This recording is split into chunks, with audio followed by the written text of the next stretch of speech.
Welcome, everyone, and welcome to now what is quite a stable part of the Escape the Echo Chamber kind of almost agenda during the course of the year. We have our now what we class as regular Labour economist Julius joining us to talk all things UK budget from this week's UK budget delivered by Rachel Reeves, Labour government. This one is extra spicy because of what happened prior to the actual budget being disclosed. But first and foremost, Julius, welcome to the show. Yeah, thanks so much for having me again. Super happy to be with you. Pleasure. And as always, my stellar co-host, Matthias Schreiser. Welcome. Schmeiser. Yeah. Well, I love this. We need to practice this a bit more. But yeah, I have to say I'm very happy and very interested for this one because this is more educational for me, I think. Because I looked it up on LinkedIn and it's controversial, the topic. Yeah, it seems to be that everybody, it's a great topic. But for a German, I'm like, what is this all about? Are they trying to make hiring more difficult? Are they trying to sabotage their own country? Let's talk about it.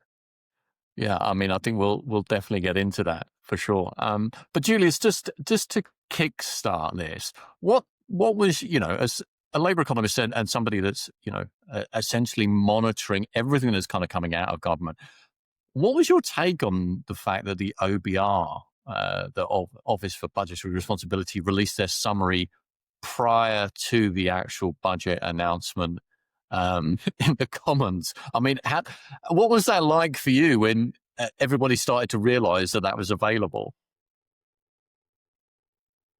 I mean, that one it's just a massive failure, right? So a little bit of context. Obviously, the Office for Budget Responsibility, they produce a 200-page report on the UK fiscal policy, including economic forecasts. They tell us how the economy will grow, what the inflation implications are. They score the Labour budget, the Labour policies that are being implemented in the budget. And the report was leaked early, 30 minutes before the budget. That has never happened before. It was a massive accidental mistake that it was suddenly available online. There was quite a lot of reaction in financial markets because obviously stock markets react instantaneously, government bond yields react instantaneously. Traders didn't quite exactly know what was going on, but everybody was trying to read as quickly as possible through a 200-page report within minutes, like maybe putting it into ChatGPT, getting the cliff notes, and then trading on that before Rachel Reeves was actually talking in front of Parliament and announcing all the measures, right? So massive failure on the OBR side. There will be in the investigation surely of what has happened, but that is just, I mean, massive failure. But that's more of a technical. Let's call it technical detail. Let's talk a little bit about the policies, right? Absolutely. But yeah, just to kind of close out on that, I mean, ultimately, you could see, I was watching Prime Minister's Question Times, which was obviously the precursor to the budget, and you could see as they panned out, and you could see the wider chamber, people on their phones reading, obviously, the OBR's summary, and you could see it being fed down to, obviously, the front bench of, obviously, the opposition party, the Tories, which immediately allowed them to change almost their approach and their kind of attack of the Labour government based on actually having some information prior to actually the budget being disclosed to them. So it was quite fascinating to watch. But yeah, to your point, to the budget itself, I mean, headlines. What's your take on the kind of headline measures from the UK budget, Julius? Well, so let's provide a little bit of context. I think everybody is quite aware that the UK economy hasn't been doing very well in recent years, right? Like growth has been okayish. The labor market has been pretty bad. Government debt is close to 95% of GDP. Interest rates are extremely high. 100 billion pounds every single year in the UK are now being spent on servicing the debt, just paying bondholders, just paying the interest, not reducing the debt, but just paying the interest rate on this debt. 100 billion pounds. That is literally 10% of all the government's revenue are being spent on that debt. There was a lot of doom and gloom before the budget. Everybody was expecting massive tax hikes. Everybody was expecting that the government needs to hike rates on workers, needs to hike rates on the business sector, potentially on banks, all of that. And that these hikes would be substantial and that they would be problematic for the economy. Here's the good news. It wasn't really as bad as everybody anticipated. So the doom and gloom was kind of like completely overdone. There are some tax hikes. I'll explain them in a bit, but they really weren't as horrible as everybody anticipated. And financial markets actually reacted relatively well to the budget. They were like, okay, interest rates kind of like fell a tiny little bit. The stock market didn't fall. We didn't have another kind of like crash of the pound, another Liz Truss moment like we had almost 3 years ago or whenever that was, right? Like so financial markets were like, yeah, this is actually fine. And so the main reason for that is that the economic forecast for the years to come was actually slightly better than anticipated as well, at least from the government's revenue side. So the OBR forecasted that this year economic growth would be maybe around 1.5%. That is actually pretty good, given that the labor market is not doing well. Next year, growth would fall a little bit. Actual GDP growth, real GDP growth, was revised a little bit down. But nominal growth, inflation was revised up. And so because of inflation, higher inflation in the next coming years, inflation is still going down. We had like 3.5% in the UK. We'll be at 2.5% next year. But because of higher inflation, the government is taking in more money. Right? Does that make sense? If everybody's wage is going up by 3 or 4%, if every single year workers' wages are increasing by 4%, well, then workers are going to pay more taxes. And that's basically what's happening. If like revenues are going up, companies' revenues are going up, they're going to pay more taxes. Maybe the economy isn't producing more than it did last year because real growth is not that great. But if everybody's income is going up, then tax revenue is going up. And so that's basically what the forecast did. And so because of that, labor only had to hike taxes a little bit here and there. Interesting. And just to zoom out slightly, how does that inflation rate compare with the rest of Europe? So specifically Germany and countries like that. So the UK's inflation rate is still pretty high. It's like at 3.5%. The Eurozone is back at 2%. The US is kind of like closer to 3%. So the UK is an outlier. We still have high inflation, 3.5%. We still have very high wage growth. We have 5% nominal wage growth. Workers' wages are increasing at a rate of like 4.5%, 5%. It is expected to come down, and it needs to come down. But one of the main reasons why the UK has such high wage growth is because the minimum wage has been rising at a rate of 7 or 8% every single year. And it was now announced that it would increase yet again by 4.5% next year for everybody who is over 21, and by 8.5% next year for anybody who is under 21. And so the UK is a massive outlier in terms of any country in the world. We have now one of the highest minimum wages relative to median earnings, and they have been just going up. Wow. And so I just want to be clear, like I want low income earners to do well. Everybody wants that. But if you have zero growth and you just artificially inflate the price of like workers who are doing kind of like work in hospitality, work in supermarkets, work in retail, how are businesses going to react? There's a lot of economic research on that. At some point in time, if the minimum wage is too high, they will either let workers go or they will reduce hiring. They might reduce working hours. They might reduce benefits. They will do other cost-cutting measures because a lot of businesses are actually not high profitability. If we think about small restaurants, if we think about pubs, even if we think about supermarkets, these are not tech companies. These are not profitable businesses. So if you inflate the wage of workers by 10% every single year, 10% is an exaggeration. Even if you do it by 6% every single year, businesses are going to have a problem and the labor market will respond negatively. And so the minimum wage increase, yet another minimum wage increase, is actually bad for workers in that sense. It will be good for some who will get the increase. It will be very bad for others who will not get a job or who will have to work less hours. So the minimum wage increase is actually the one main bad thing, one of the bad things in the budget. I'm very much against it, to be honest. Yeah, 100%. Matthias, your thoughts? Because at the top of the show, you were like, you were leaning into what this means for certainly the UK labour market. What's your take on that? Successive increases in minimum wage.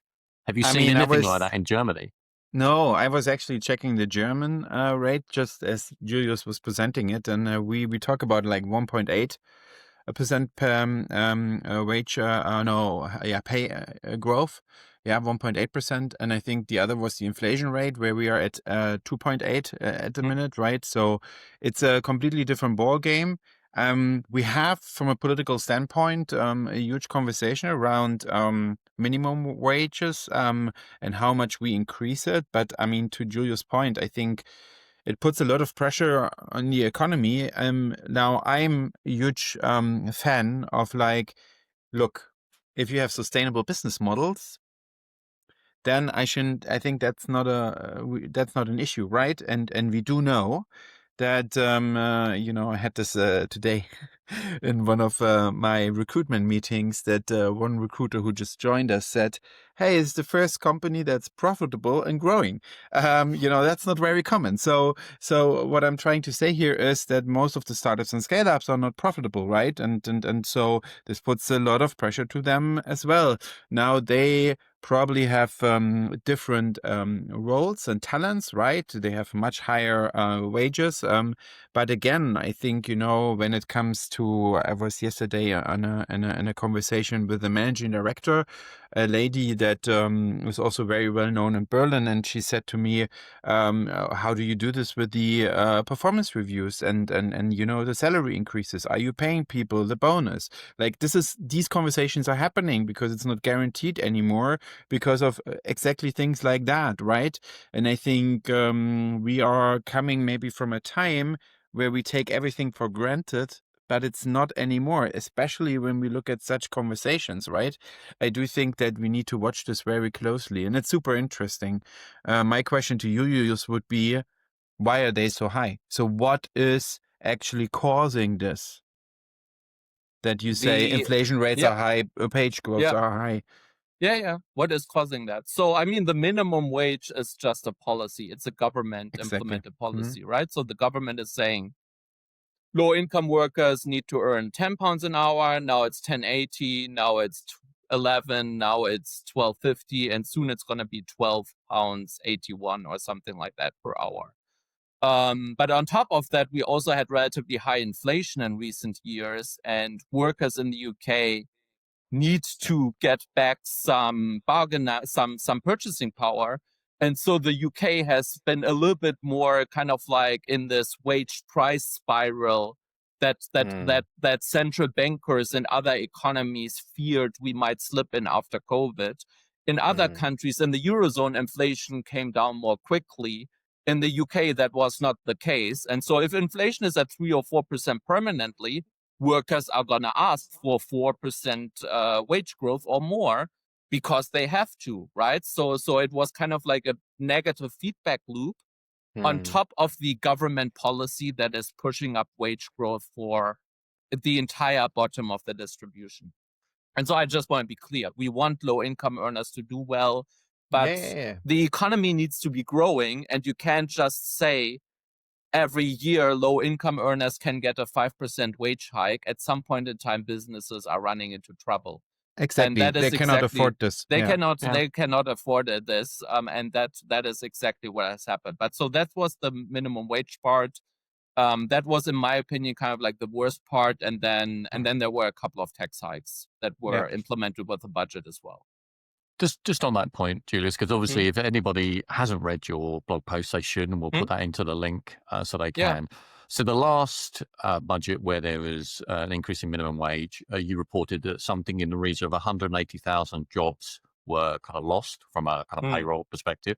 So again, what you're seeing there is a government policy which we all agree has the right intent. We want low-income workers to earn better wages and get that kind of purchasing power back. But at the same token, if that negatively impacts businesses' ability to hire, then ultimately it's not really achieving the goal of growth. You know what I mean? Definitely. And I think the one thing I'd like to kind of get into is how the government kind of sidestepped youth unemployment. So you did a piece on NEET, which is not in employment, education or training. And that percentage of 16 to, I think, 24, 16 to 24 year olds, 16 to 20-year-olds, that percentage is growing. So actually that youth unemployment piece, that unemployment piece is actually growing. And they kind of sidestepped that to my knowledge and just really focused on this kind of minimum wage increase, which is, to your point, okay, it's great, but if the jobs aren't there, then it's kind of a bit of a dead policy, right? Definitely. I totally agree. So there's almost 1 million persons in the UK right now. That has increased from about 800,000 or so 3 years ago. So it's been a relatively steep increase. 1 million people who are 16 to 24 years old who are classified as NEET, not in employment, not in education, not in training. They're kind of like just outside the labor market. And now for this age bracket, or for the younger part of that age bracket, the government increased the minimum wage by 8.5%, right? So that's all, intentions are great, etc. But if it makes it even harder for companies to hire young workers, then the policy is backfiring. And we are unfortunately in a labor market. The labor market has slowed considerably over the last 2-3 years here in the UK. Who are historically the people who suffer the first when we have a labor market slowdown? It is experienced workers are still doing okay. They are fine. People who are like in their 30s or 40s have been working for a very long time. They're doing okay. They have a job. They might, even if they want a new job, they might still find a new job because recruitment for experienced professionals is okay. But recruitment hiring for young workers has completely plummeted. And so that's the minimum wage, massive minimum wage hike doesn't help there. I agree. Yeah. Yeah. And in your most recent article, which again will pop into the channel. So this is the kind of part 2 of the good, the bad, the ugly of the budget overview. You kind of focused on the sort of fiscal drag. Now, I've seen a couple of TV op-eds on this. Firstly, could you just give us a really simple definition of what is fiscal drag? Yeah. And then kind of put it into the context of the budget. Yeah. So what is fiscal drag? If you earn 50,000 and I think 270 pounds or whatever it is in the UK, right? So that is actually already well above median. But anything below that is taxed. I mean, there's the tax allowance, the first 12,000 and peanuts are tax-free. Then every pound you earn after that is taxed at a rate of 20%. Okay. If you now go above 50,000, you're suddenly taxed at a rate of 40%. So your tax rate actually doubles, right? So if you have inflation and if you have wage growth over time and you were just below the threshold and now your wage increases by a rate of 3, 4, 5% every single year, more and more workers are going to be dragged into the higher tax bracket over time. They go above the 50,000. Suddenly their additional income is taxed at a rate of 40% instead of 20%. And over the last few years, historically, hundreds of thousands of workers have been dragged into the higher tax bracket. They went above 50,000. Some of them went above 100,000, where they are suddenly taxed at a marginal rate of 62%, right? So there are additional brackets. Then it goes down again. The 62% trap is an exception. But so basically more and more workers are subject to higher income tax. And that is, these thresholds have been frozen until 2031. So for another 5 years. So that means over time, more and more workers will pay more tax here in the UK. Now, let me be clear. To some extent, that is actually needed because the UK's fiscal position is very bad. So the UK needs to get more income one way or the other. So instead of saying we hike taxes for everybody right now, they're just saying we let inflation and wage growth do the job, right? Fine.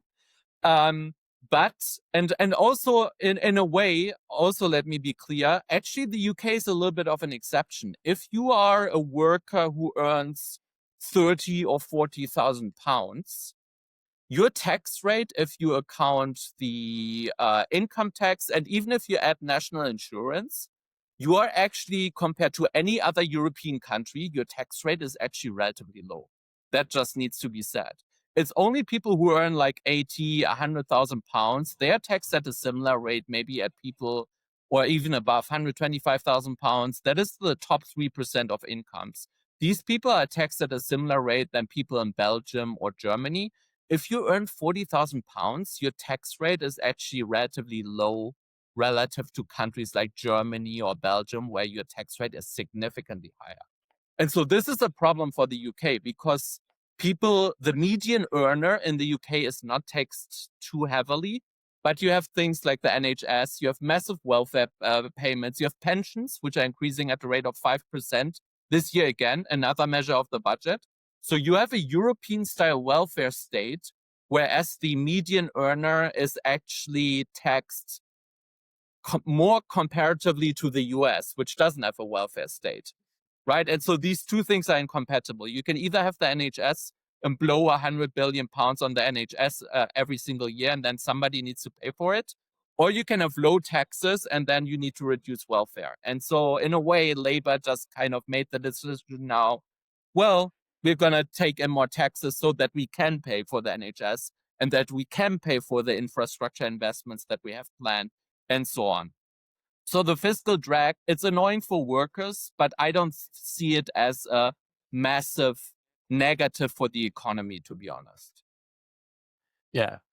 I mean, and you even state that in the article. Is like you know, most Brits don't want to hear it, but actually the tax system is quite progressive in that respect. But on the flip side, it does also, as you may mention here, it does to a degree almost de-incentivize work, reduce labor supply, and therefore can kind of have a bit of a negative impact on the economic growth. So do you want to just kind of expand on that a little bit? Yeah, that's a very good point.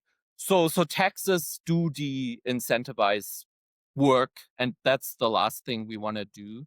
I don't think a 40% tax rate that is relatively common, like if you earn 100 pounds and the government takes 40%, like fine, you'll be annoyed, but it's not the end of the world. However, there's also these tax traps in the UK that are actually significantly more harmful, right? Once you reach 100,000 pounds and every pound earned between 100 and 125,000 is taxed at a rate of 62%. So if you earn 100,000 pounds and your company gives you 10,000 pounds more, like a bonus, you will see 38% of that, and the government will see 62% of that. So now you might say, okay, these people are well off. It's like the top 3%. Why should I care? Well, you should care because these could be doctors, NHS doctors. These could be very productive lawyers, people in finance, people in tech. Nobody who is taxed at a rate of 62% on the margin, if they have a regular job, will say, on the weekend, I'll do my own consulting gig. I'll advise clients. I'll work overtime as a doctor in the NHS, which is desperately needed. Like we need doctors to earn longer hours. But if they're taxed at a rate of 62%, not a single person will say, I will work 1 more hour, because out of 100 additional pounds, you'll only get 32 pounds. Like, nobody will do that. And these marginal tax rates, they also kick in at lower levels, depending on how many children you have, whether you have student debt, etc., because there are lower thresholds where benefits are being taken away, which creates these tax traps even at a lower rate for workers who earn 60,000 pounds or so on. And these marginal tax traps, as I said, they are bad because they disincentivize. They either create an incentive for you to earn more, to work longer or not work longer. And if they exist, people will not work longer. They will not start a side business. They will not work any other gig work. They will not work overtime. They might actually not work at all. So these are the bad incentives we need to kind of we need to remove. But the Labour government, yet another government, has decided to not address these tax traps at all and completely sidestep them and focus on other things. They didn't do anything about it. Just like the other 10 or previous governments for the last 14 years have done nothing about it. Yeah, it's interesting, isn't it? As a obviously VP of People and Talent, Matthias, I mean, obviously you're not in annual one-to-ones where people are going into this level of detail in terms of the economic impact on their day-to-day life, but it does manifest in, like you said, conversations around salary increases, bonuses, etc. Is that? Do you feel like, Matthias, do you feel like the sentiment behind that it has got stronger over the last year, 2 years post-COVID? Do you get a sense or pulse check on whether employees are a lot more driving to get that additional pay, that bonus, that progression, simply because they feel like, like I say, as you've said, their kind of general spending power is kind of slightly evaporating? Yeah, it's a good question. I mean, honestly, speaking, who has that knowledge? Yeah. Even though it's obvious, I think we overestimate that everybody understands this in detail. And what I keep on seeing is, at least I can only speak for myself, of course, and the experience I have. But what I keep on seeing is, if you have your base and your bonus or your commissions or whatever, everybody wants to achieve more, and everybody has the hunger and the eagerness to get as much as possible. But how much do they then know or see that this might be not to their benefit, right? To their disadvantage. I think where we kind of see from a global perspective a bit more of concerns is the health insurance increases, and everything gets more expensive. I think I just recently had a conversation on that with our US staff, right? So again, US, Europe, totally different systems, and yes, people might not buy into the automatic increases that are happening all the time, right? But honestly speaking, yeah, this is has to do a little bit with education as well, because also in Germany, and I think we touched upon this in other podcasts as well, is that how much knowledge do you have about taxes and how this affects you and so on is not there. So yeah, I think people are aware that it gets more and more expensive, but then really have they thought about their tax brackets and what is too much and what not? That is definitely something that I don't see so often, that people are that aware, right? And then also from a founder perspective, you actually don't want people to know, right? Because actually you want people to work hard, to perform hard, etc., etc. But we also see a huge conversation around overtime. How much in startups and scale-ups is overtime paid? It's not paid at all, right? So literally already there is a certain overconsumption of capacity. And I think, when I look at the 62%, I think it's crazy, right? I think we are in Germany at 52, something around that. So it's 10% less, also not too good. But honestly speaking, I think what I see is if the taxes that we have to pay or invested in the right things, people would complain less about. But I think, it puts a lot of pressure into this topic of, well, if the taxes that I pay are not used for any good sense, improving infrastructure, schools, educations, not the health,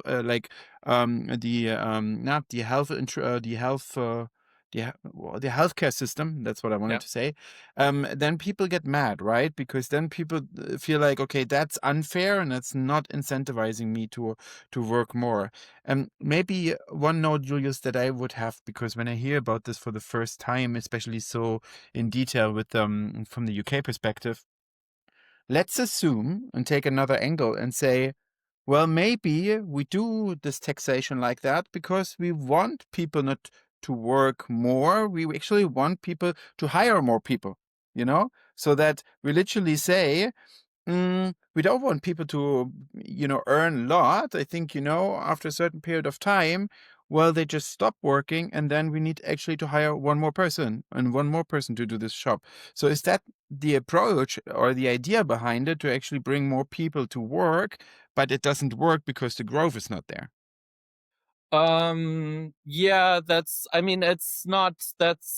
I don't think there was really any thinking, to be honest, at all behind these marginal tax straps, right? They are just kind of like, basically the way some of these occurred is because you have a tax system, and the same happens also in some European countries. You have a tax system where people are taxed in a certain way, and then you add more and more different kind of like benefits. You add kind of like child benefits, you add housing benefits, you add certain kind of like, I don't know, incapacity benefits because people are on disability benefits and so on.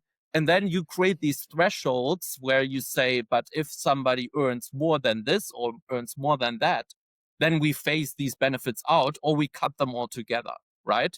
So here in the UK, again, if we take this example of £100,000, people who earn that much money, suddenly they are not eligible for any childcare benefits at all anymore, right? So not only are they being hit by the 62% tax bracket, but also their childcare benefits are being taken away. And so that means there are examples where literally workers are saying to their companies, don't give me a tax hike, or we need to put all of that into my pension or so on, because otherwise I will be significantly worse off. If I earn £99,999, I will be much better off than if I were earn £110,000. So you literally need 10, 15,000 pounds more to compensate. And so these are really just like the really bad incentives. So that would mean, let's just think this through. So let's say people do that, yeah? But they actually deliver a much higher quality, which usually they would have been paid much more for in other markets. So would that mean that I get more from my money, from a company perspective, more from my money, like the return on investment gets better for companies because literally I pay them less, but still get a more experienced person? You know what I'm talking about? Yeah, sure. I mean, you could, in a way, potentially yes, but also on the other hand, no, because of all of these kind of like bad incentives, it also makes it really hard for companies and this country to attract talent, right? If you think about an experienced worker, like a very experienced software engineer who comes to the UK and they suggest to him, we'll pay you 100,000, which would be a very good salary. And then he looks at the benefits and he looks at the tax system and he sees that actually he would need 3 years or 4 years, even with very good wage growth, even if he gets 6% additionally every single year, he needs 3 or 4 years to get out of this tax trap just on his own. So basically his net salary after taxes is like completely stagnant. Why would he come here? Why would he not go to Ireland? Why would he not go to the US? Why would he not go to any other country, right? So it does create a problem. And on top of that, your relocation fees are insane. So literally nobody wants to come. Let's be honest. Yes, yeah, that's true. So a very good example. My wife and I, we on a skilled worker visa here in the UK. It needs to be renewed now for the third time, because I was on one for 3 years with my first company. Then Yeah. after a year and a half, I switched companies, so I had to be renewed again. And now after year 4, well, it needs to be renewed again for the third year. I haven't asked my company yet how much that will cost, but my estimation is that for me and my wife, for a 3-year visa, it includes the visa fees, it includes the NHS health surcharge, so a surcharge for the NHS, plus the lawyer fees. It's probably 15 to 20,000 pounds. Yeah. And so And that is that's just a significant cost to attract talent. A Mhm. significant cost to attract talent. I think there's a couple of really interesting points that you both made there. So one thing that surprised me that Rachel Reeve mentioned, she was like, we want to encourage encourage scale up. So I was like, okay, but that's the first time the government have used, that type of terminology. I wonder what they determine a scale up business to be, Yes. firstly. Mm. And certainly if they're talking, in my mind, maybe a scale up, a company going from somewhere in the region of 30 to 50 up to maybe 150, 200 employees, something in that range, right? If we put it in the kind of text context. So you want to encourage scale ups and businesses to scale up in the UK, yet you put the minimum wage up, which obviously impacts their ability to hire talent. Secondly, you've made it slightly more probably challenging for them to think about bringing in talent from Europe abroad and stuff like that, simply because of the system and the cost that comes into that. And then equally as well, almost the third thing is you've done little things that just kind of slipped on the radar. So you've increased the taxation on dividends. I think they've reduced the threshold for write-down costs on equipment, et cetera, et cetera. So all of these little sort of tweaks and major tweaks, like with the minimum wage, would genuinely, as a business scales, are quite critical things for them to consider, and certainly to simply hiring. If you're going for that next phase of hiring, an increase in the minimum wage will make you kind of rethink the structure or type and profile of the individuals that you want to bring in. So that could actually reduce the number of people you hire immediately. So therefore, scaling up becomes a slower process. I was just curious to get your take on those combination of measures. Yeah, I mean, so I think this should be probably the biggest criticism of the budget. Instead of doing something very simple where they say every worker in the UK needs to pay 1% more, we increased the basic rate from 20 to 21%. And now that we are finally done with it, we get enough revenue so that we can fund the NHS and all the spending that we have. They decided to go for what financial markets call the smorgasbord approach, literally like the Swedish buffet of sandwiches, where you pick a little bit here and there, and you do one tax hike here, one tax hike there, one tax hike there, in order to get then all the money. You do a bunch of mini hikes here and there. And that is very bad because it yet overcomplicates the tax code. It creates the distortions we've talked about here and there. They're introducing a mansion tax, but on houses that are worth 2 million. So that will affect mostly London. The London housing market will a little bit suffer. But again, people respond to incentives. Like, it kicks in at 2 million pounds, but now everybody who has a house literally at that threshold will do no home improvements and will try to be just below the threshold, things like that. So these are a lot of small mini distortions that the budget has created and rather made worse than better. So that is really, I think, and it is affecting people and is affecting businesses. On the plus side, it kind of like financial markets did respond better because the fiscal hole was not as bad as anticipated. So they did make things a little bit worse here and there on the margin, both for businesses and for workers, but they didn't blow up the economy, and things are actually from a fiscal revenue point better. So I think, yeah, I mean, there's The biggest criticism also is that they didn't do too much to boost growth, right? I think they should have definitely done more. Well, I mean, just to kind of sort of almost bring it back to people and talent, and you always end your blog post with, essentially what does it mean for recruiters? And off the back of the budget, you would just basically say, look, this means slower hiring, tighter headcount budgets, and more caution for employers. So, I mean, those three things alone are pretty significant impacts on our market. You know what I mean? Oh, definitely, I agree. I mean, from a talent perspective, I would say it is yet another kind of like mini blow to the labor market, right? Yet another massive increase in the minimum wage will affect retail and hospitality quite significantly, quite hard, because there's a lot of workers who are either minimum wage or just above the minimum wage.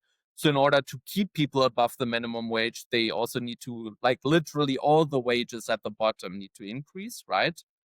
I would say that then there is the salary sacrifice. This is something very technical now that Matthias might not know about, but the salary sacrifice that workers here in the UK can use. It is a way to basically put some of your income into a pension, and it is tax-free, right?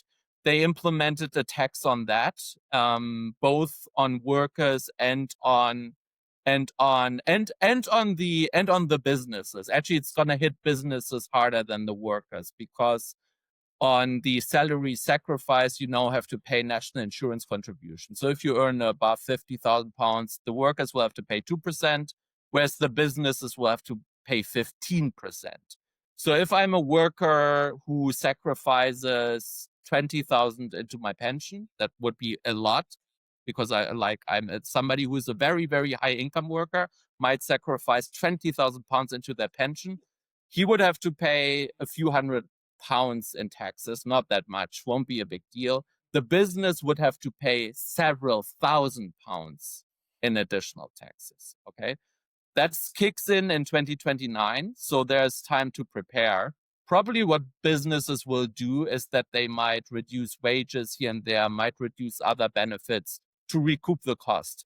But it is literally, in a way, another stealth payroll tax on the business sector, which is exactly what businesses implored the Labour government not to do. The only good thing about it is that it kicks in a few years, so businesses have time to respond. But again, any additional cost on business will have an impact on hiring. It wasn't introduced right now. That's the good thing. Will not impact hiring right now, but businesses will respond and recoup the cost. Now, if hiring or employing people is so expensive in the UK, are you seeing a massive amount of companies just outsourcing talents into different markets where it's easier from a return on investment perspective? Because that's the only thing I would literally say, to get the costs under control, that this is going to happen, no? Yes, that is a very good question, and I think we are seeing that. I mean, the UK is not the only country that is being affected. I think we might see this in Germany as well, other countries, but it is more costly now in the UK to employ people. In the business sector, if you look at kind of like consulting, if you look at actually at white collar jobs, some white collar jobs, desktop jobs, right? In the professional business services, in finance, maybe not the most experienced jobs in finance, not the investment banker who sits in London, but kind of like younger talent in finance, kind of like who do the heavy workload, younger talent. We see that recruitment has fallen significantly. Companies say that it is AI. To some extent, it might be AI.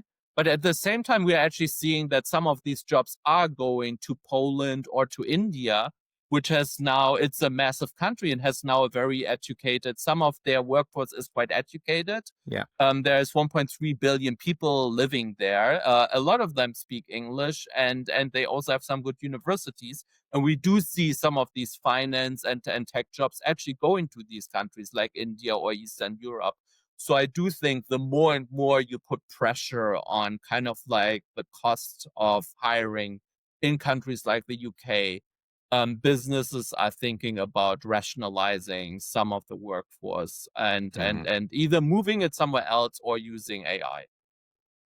So Yes. flipping it slightly for the final piece, what's our Q1 2026 predictions for sort of people and talent? Yeah. Matthias, come to you first and foremost. So, I mean, what are you seeing, like, from a German market perspective? What does Q1 look like it's shaping up to be from a hiring perspective?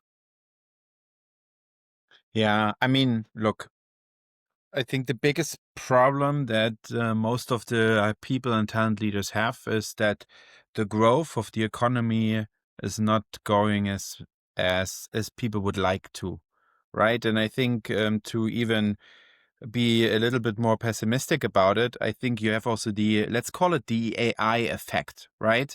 So there is a different investment in AI versus in any other tech industry. And so if we would take away the AI investments, I think you would get a really bad picture around how the economy in these industries are going. Yeah, it would actually be shocking.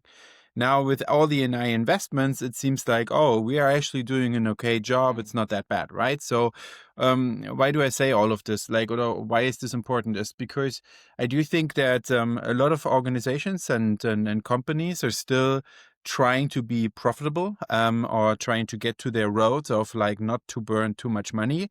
They at the same time have this problem that if they burn enough money and they're not succeeding with being profitable, they need more investments.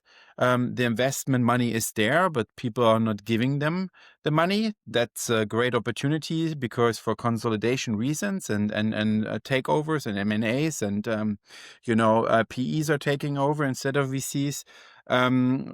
Saying all of that, I mean, now going back to the people and talent leader, tighter budget, yes, but also I think the task would be to say, where do I find in the world the talent for a better price, in order to get from this tight budget that I have in order to hire people into we need to outsource more and find the right talents in the right markets to actually get more return on investment.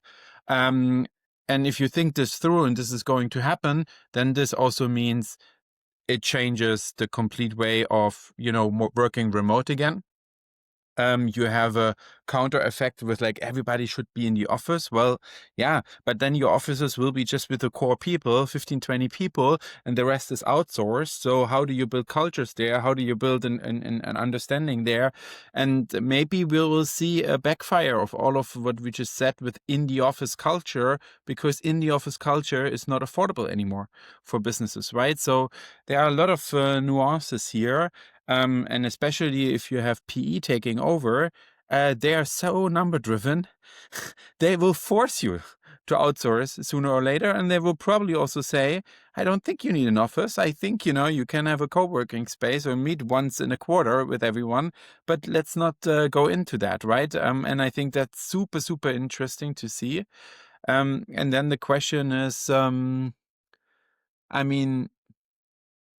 think also that funding businesses or starting businesses will be a major topic, because it is something where you either have just 2 or 3 people, and we hope that, with 10 or 15 people we can build unicorns, but I still doubt it. And so the question is, how much will you scale?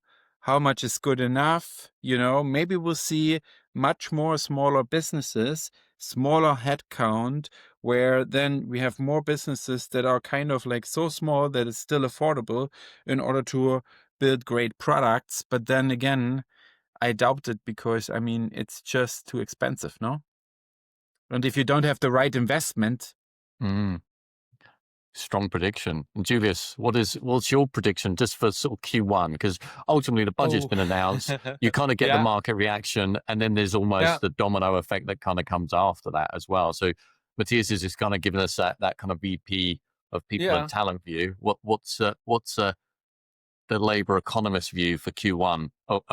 Should we should we be really cheerful or be more pragmatic? Very much a mixed bag, I think. I think hopefully one thing holding back the UK economy has been consumer spending. Everybody has been so pessimistic. Everybody has been so afraid that they will have to pay so much more in tax. And it's actually fine. So hopefully consumers will spend more, which will be good for the economy. As I said before, retail, hospitality, I think they will continue to stagnate a little bit because of minimum wage, etc. There are some positive things, though. I think Labour is really trying to increase public sector investment. We know that there's an increase in defense spending, just as in other parts of Europe. There is more of a shortage for blue-collar workers, anybody who's an experienced worker, experienced manual jobs. There's quite a shortage there. And with higher public spending, building more highways, building more rails, these kind of things, that's hopefully happening. I think that the shortage for blue-collar workers will actually continue. Just half a year ago, I had solar panels installed on my house. It took a long time.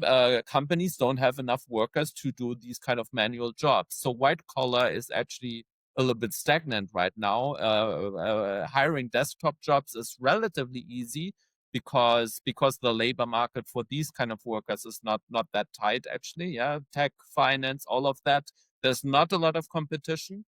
But for blue collar workers, the labor market is actually okayish.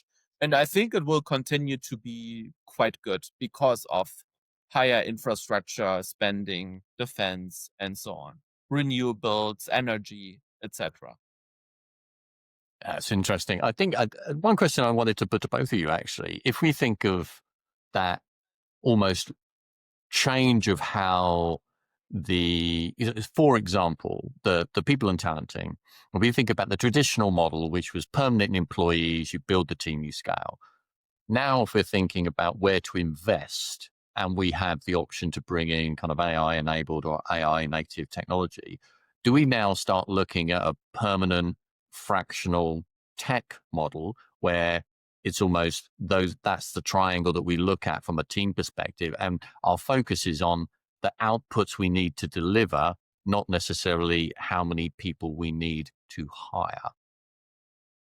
So my question to you both is, do you think that the people and talent team model will change drastically as we go into 2026? Have we seen a shift in that model in 2025 significant enough to forecast that model will continue to change going into 2026? Matthias, what are you thinking? Will it significantly change? I would say no. Will it change over the years? Yes. Will it significantly change by next year? No. I think, honestly speaking, I like the approach with not headcount capacity, but like output capacity. Yeah. This is what you mentioned here, but it really depends on